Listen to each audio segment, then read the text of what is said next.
My name is Christian Mwijage from EcoAct Tanzania. I'm a founder and managing director of the company. And basically what we are doing is we are transforming plastic garbage and packaging material to manufacture plastic timbers that are used for building, construction, as well as furniture making. So basically we have been operating for almost 3 years now. And we have a team of like 10 staff in total, I would say. We are based in Tegeta, where we have our own head office and the factory there. So basically we are doing this to help the environment. We are working hard to make sure that the plastic does not end in the oceans. We all know the effects of plastics, the way they harm marine life and the way they are sources of cancer also. So we are trying to work hard to make sure that plastics don't end in the ocean. But as you could see also, we are manufacturing plastic timbers, just helping also to keep the environment also healthy, just reducing the rate of deforestation also. So we are trying to balance both problems, the problem of plastic pollution and the problem of deforestation, aiming typically to make the planet a better place, not only for us, but for the future generation. This is why we are doing here. Our company slogan is we are giving plastics a second chance. We all know that normally most of the single plastic, when you are done with them, you are done with them. You keep throwing them somewhere, you don't know where they end. But we thought it's wise to give plastics a second chance. That's why we are giving plastics a second chance by recycling them. Basically, like I said previously, more than 9 million tons of plastics ends to our ocean every year. So we really feel that this is a very, very huge problem you could imagine. And it's estimated that by the year 2050, there will be more plastic in the ocean than fish. So it's kind of a threat a bit. So we thought we should use our own understanding in a better way of looking in a proper way. We should be able to be part of the solution. And then we, as you know, like in Tanzania, we had a lot of deforestation, especially even around Mount Kilimanjaro. We could see people are not cutting trees for no reason. They're cutting trees because they want to build, they want to do furniture, they want to do a lot of activities. And so we thought that if we could come out with a product that would really replace the use of wood timber, at least it would be a good solution to everybody, that they should think now, instead of cutting trees, we have an alternative. And that's why we came out say, fine, we could transform plastic garbage and packaging material. Then you produce plastic timber that we are sure is gonna take up the chance to replace the use of and the cut of wood timbers. This is exactly what we are doing now. I think there are a lot of things, but basically there is, as you could imagine, I was previously employed into different companies, but I thought that there is a way I should be more proactive and trying to come out with a solution that would help the environment. I don't really feel like I need to just earn money, but I think I need to earn money and help people, help the environment. It's kind of diversity. I feel more happy that I earn money while helping something. Previously I was employed, and I remember like taking the salary every end of the month, and that was all I could do, and that was me only. So I thought understanding the problem the community is really facing, and the issues of plastic pollution, climate change complications, and I thought, like, fine, maybe I should step down and come out at the point that I am sure, apart from getting money, but I'll also be helping the environment and help the people. So you could imagine, like, for every 25 plastic poles we sell, we save one red cedar matured tree that takes 30 years to grow. You could imagine. So every time I step in the office and I manufacture 25 poles, I tell myself, now I have saved almost this amount of trees, you see. So that inspires me a lot, because I will critically tell you at the end of the month that, look, this month we have managed to save at least 2 acres or 3 acres of forest, you see. It's not a point of getting money, but also understanding the impact that we are creating to the community.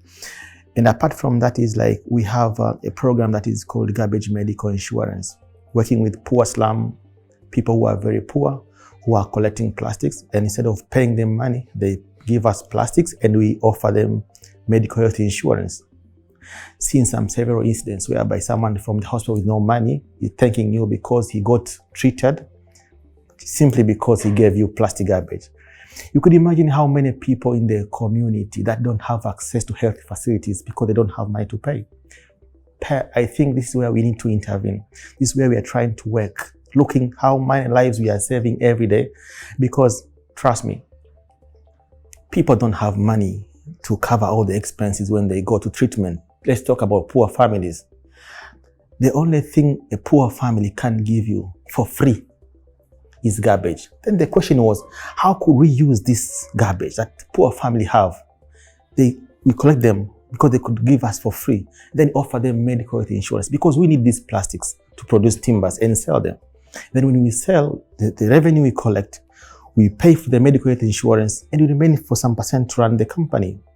So I think in terms of inspiration, it's like, I think it's really inspiring me every time I step in the office and see exactly how many plastic garbage we have collected from the environment, how many trees we have been able to save in a month, and how many people we have provided them with medical insurance on exchange with the plastic garbage. This inspires me a lot. Things, looking at the families that are really treated because of the initiative of the garbage medical insurance we provide, looking at how many trees we have been saving a month, this really inspires me to keep on pushing every day. So normally, the process of our business works in a more diverse way because we have different departments. We have departments of production, a department of marketing, and the department of finance. But focusing on the production there is kind of like collection of plastic waste from poor families, but also from the people who are collecting and then crushing them. Then we get the plastic there. We send them to our factory where we do kind of like separation and cleaning also. If they're not crushed, sometimes you get the crushed one, sometimes you don't get the crushed one. And then after cleaning them, because we all understand that one of the big challenges with the plastic waste and packaging material is we get them from the field. Most of the time they are very contaminated. And I would love to see one day that at least some households have been trained the best way to separate the plastics and other waste at the household level. This would be a very helpful thing for us because as time we get these plastics, we don't have to invest in cleaning them. This will also reduce kind of like production cost. So after that, then we have the machines whereby we have to extrude them, the plastics, and then produce the plastic timber. But it depends because every client who comes have their different types of timber they want. Either they would like plastic timbers for fencing, others they would like for decking, others would like for furniture. And manufacturing this is different, the terms of process and procedures. So it depends. And most of the time, I think for us, we have order ready. People come, just put the order, and then we just manufacture them, you see. Because that's how we used to serve this market. And then we just deliver products in every part of Tanzania. We have some clients, most of the clients in Arusha, in Mwanza, in Manyara, in Kilimanjaro, in Dar es Salaam. So all those companies, or I would say like hotels that really work with the outdoor furnitures and construction of camps, of fencing. These are our clients which we are really serving Tanzania now. Our target customer, I think, is anybody who is pissed off with using wood and the wood gets rotten. I think these are our target customer because we are here to solve that problems. I've seen several aspects whereby people buy timber for construction, but after a certain period of time, they have to replace them because either they are rotten or they are affected by termites, things like that. And then they struggle a lot because they have to do kind of replacement every 1 year, 2 years, that do that replacement. And I think these are our target customers. So if you are pissed off with using wood timber, I think these are the market we are really currently serving. And in the other aspect is we want to understand people to understand the value of recycling. The value. Recycling is it helps that apart from buying a product that is cheaper than wood, but you feel kind of owning the process owning the well-being of the earth. You understand? I'm buying this product to use it, because if I wouldn't have bought it, it would have ended in the ocean. You see? Ownership. You own the process of keeping the planet a better place. That's very important for everybody. However, if you try to see our products also, they are cheaper compared to normal wood timber, almost half the price. So you're buying a product that is cheaper compared to wood, that is stronger, that is durable, that is recyclable.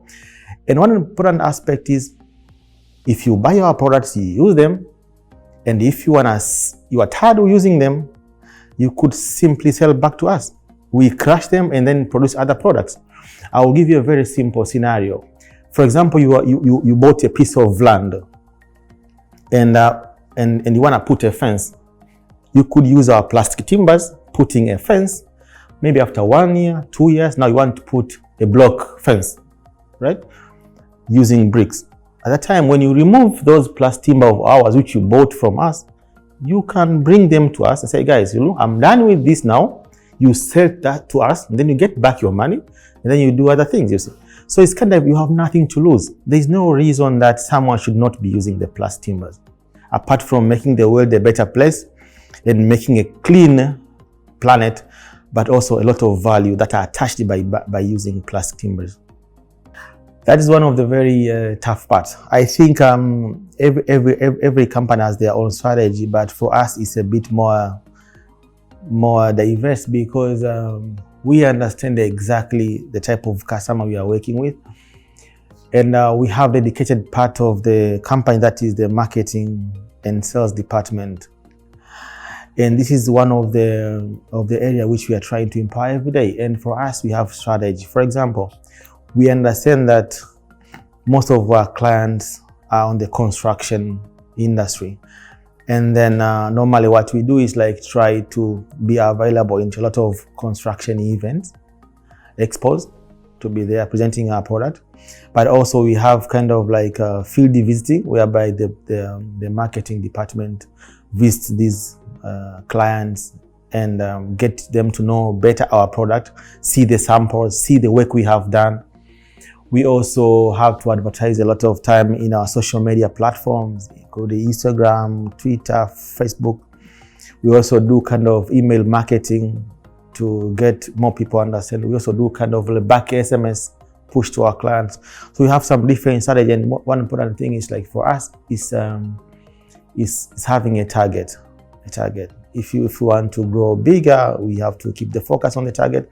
And me being the leader, I have to make sure that at least I support the team, and every time we just evaluate the process, evaluate the results, and see which one works better for us, and then keep more energy into that alternative. That's normally what we are doing.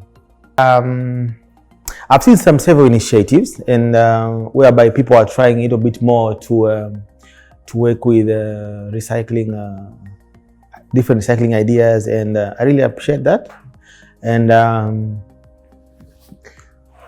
I think we are the first guy in Tanzania that are transforming plastic garbage into plastic timbers using a chemical-free process. That's where we differentiate ourselves. You try as much as we cannot use chemicals. And then what I have seen is I understand that there's sometimes in the future maybe more people will come into this industry, because I understand that it has been very tough even for us just being here. It has been a very, very tough journey. We understand exactly that. I understand how hard it took. And I remember this was not the first time I started the company. I remember we began some 4 years back. I started this same kind of company, and I failed, and then I closed the company. I did a lot of mistakes, I remember, on the first time. And I had one of partner. We began this, we got the machine, we got the bad machine. We never knew the technology, and then we spent a lot of money. It didn't work. We did some trial, it didn't work. And I was like, look, but I know this can work. We can try this. At the time we are keeping a lot of trials. Time we kind of like spent more money. At time we went bankrupt. At time I closed back the company. And then I had to go back and rethink again. What can I do again I believed in the idea, and And I knew it will work at some point, you know. But what I learned is I didn't invest much in building up a team. I didn't understand exactly the need of my clients, you see. So there are some mistakes I learned in the process. So I had to go back. At that time, I didn't even have a business plan. I didn't have that. At that time, I wanted to have some people to kind of like guidance or mentorship. I found a guy that was alone, and I had to go to Bunihub and start something to have people to advise and things like that. And then, so I learned a lot of mistakes at the first time when we closed the company. And then after 2 years again, I said, fine, no, look, I have learned from mistake. I have done a lot of research now. Now I'm ready to start over. Then I again began. So with that experience, bad experience I learned, with all the mistakes that I did previously, now I began with the right foot. And here we are 3 years now working, and then we have the clients, and we have at least a very big market now. Yeah. One of the very big achievements I would say is I love looking the point whereby you come with something that will give opportunity to other youth. That's a very important thing to me, because I remember I began the company. I think I was with only one guy, right? And then the time, I think we are almost about 10 staff. So I think I understand the time when I was at the college, and when I finished, I didn't have any experience, and then I had to go look for a job. People were only looking for people with experience. I know the hustle was real for me. And that's why from that time when I began the company, I told myself that in this company, I want to give opportunity to the youth that are not experienced.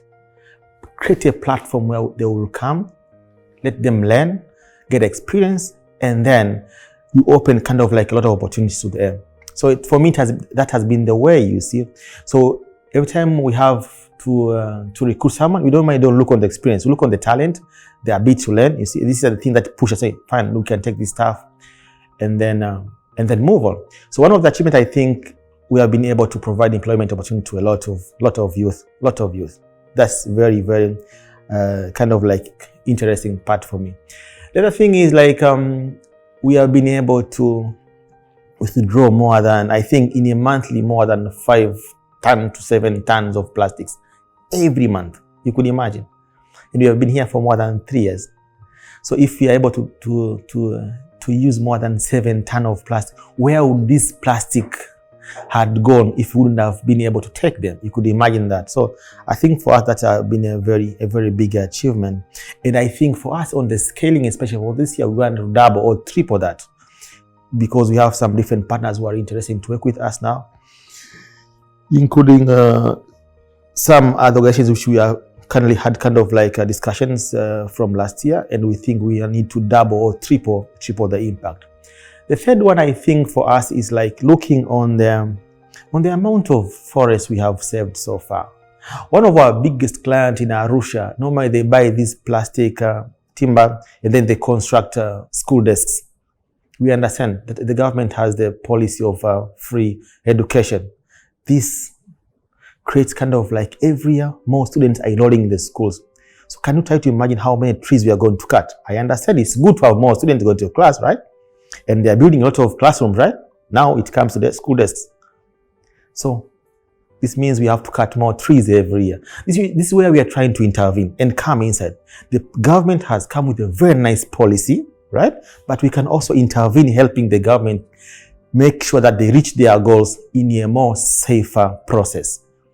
Let us bring the plastic desk in the schools as they are bringing in more children. This way, kind of partnership would create that the environment remains safer, despite the number of students going to schools are really increasing. Entrepreneurship is not an easy journey. I've seen several moments whereby a lot of entrepreneurs come tell you like, okay, you become entrepreneur, you have enough time, you chill, you get money. I see a lot of these things, and before even I became entrepreneur, I was like, fine, you see someone has posted a big car, a big house, you can be entrepreneur, you have enough time, you make money. Then when I came in, I found, damn, it's not like that, it's different.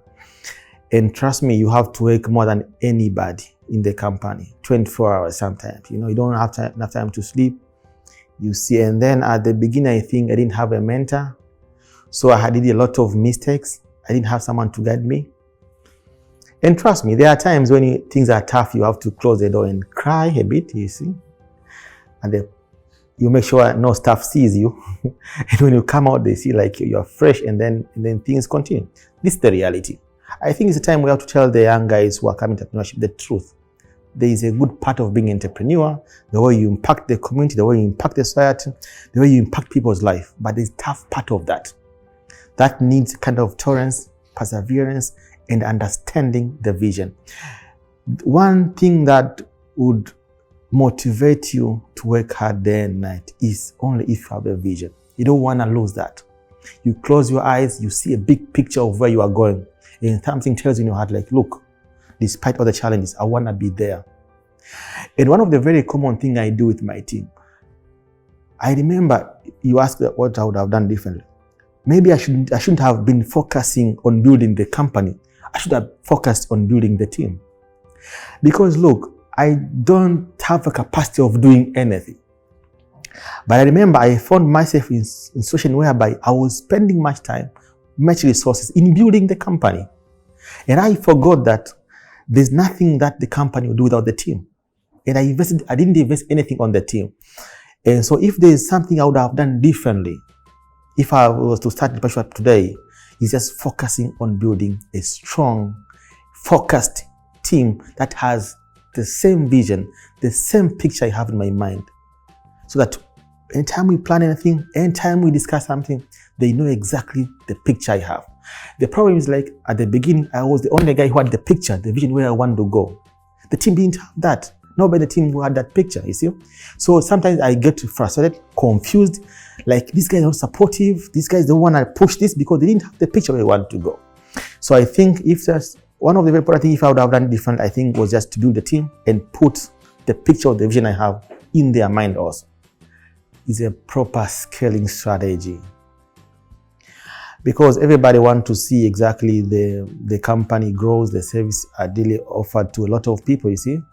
But I think if you don't have a proper scaling strategy, it's also a very big challenge. Understanding where you want to go and what you want to do. Okay, I'm telling you, like, for me, it has been a point where I have to balance two things. I have to balance the revenue, I have to balance the impact also. And we believe that every time you get an investment, it's a good thing for you to scale and expand, right? But I've been to a certain moment whereby I've been into different discussions with the investors. But look, the investors are only interested on the numbers. They don't care about the impact. And I told them I want to balance both here, and we could get into an agreement. They only care about the numbers. Despite the impact of what, they don't really care about that. So I think that's one of the social enterprise like ours that are trying to balance revenue and balancing the social impact are really facing sometimes. We need to get an investment that really cares for both. Like we establish the company with the same ethics, balancing both. So I think this is one of the parts which I think scaling strategy that is really cares about both the impact, the social impact, and the revenue is very important for us. But the other thing I would say is like one of the very challenging parties is having kind of like a policy on how to retain employees. It's very important. And some other policies that I think the government or some very important institution in the country should be looking into, trying to see how they should be able to help entrepreneurs. Look, we are here, we are helping the planet, but we are also helping the government, making sure that, because if you don't take the plastics, they will go to the sewage, they will clot there, so much water will stay in there, and then one day, too much malaria is coming there, more people are getting sick. We're trying to help a lot of issues in the community. There should be a point whereby some institution, they should see how they should just have a program of acknowledging these initiatives and seeing a better way to support them. You know, we cannot work alone. We can't. We need the government. We need some partners to see how we should be able to collaborate and make this impact more bigger and affect more people. This is very important. And so I would think that if we look into a point whereby more partners are coming in and joining hands, I'm sure that we'll reach a point whereby most of the work we are doing become more easy. We should be able to work more in a bigger space, scaling more the project, and at the end of the day, scale the impact that we are really creating. And this is a very, very important thing. Every entrepreneur has a vision. Every entrepreneur have a big picture in the mind. It only needs support and partners to reach there. Yes, exactly. I think the vision we have is very big. You could see like we are transforming plastic garbage into plastic timbers. That's just only one of the products that we are creating now. We are looking into the building industry, and we are currently having the plastic timbers. We have other products that are coming in the pipeline, including the roofing tiles and construction blocks. So the vision I have is in the next 3 years to come, how could we use the plastic materials to reduce the cost of construction by 50%? So this is where I'm looking into. There are a lot of youth, a lot of people who really want to have their own house, but the housing cost is very expensive. But I believe that by using plastics, we could reduce the cost of construction by 50%. I'm very sure. Done research and I'm very sure. And this is where I'm looking into. One day where we can be able to construct a whole structured house using plastic garbage as a resource and lower down the construction cost by 50%. To enable more than 9 million youth to be able to own their own houses, you see. That's being one part, but the other part is like, there are some, we are working with the poor families. You have been to slums where you see kind of construction, kind of like constructed house, how they look like. And I'm thinking that, how can we help these slum folks own their own house now? They don't have money, but they have garbage. We love garbage. That's money. How could we be able to construct slum folks' houses and they pay us in terms of garbage? This is where I see ourselves in 3 years. For the advice for fellow youth, I think it's true. It's if you wanna become an entrepreneur, it's 3 things, very important things. The first thing is it's not going to be easy, but it's worth it. And have a dream, have a big picture of what you are doing. It's very important because that's what will keep you motivated every time when you feel like you want to give up or feel like you are tired. The second thing is like start with what you have. Everything starts small. You don't have to have like a lot of money, cash, and then you can start a certain project. I think start with what you have, and then slowly you build yourself, gain experience, and then at the end of the day, even if someone comes with an investment, it becomes easy for you to grow. That's very, very important. The third thing I would say is like have a mentor.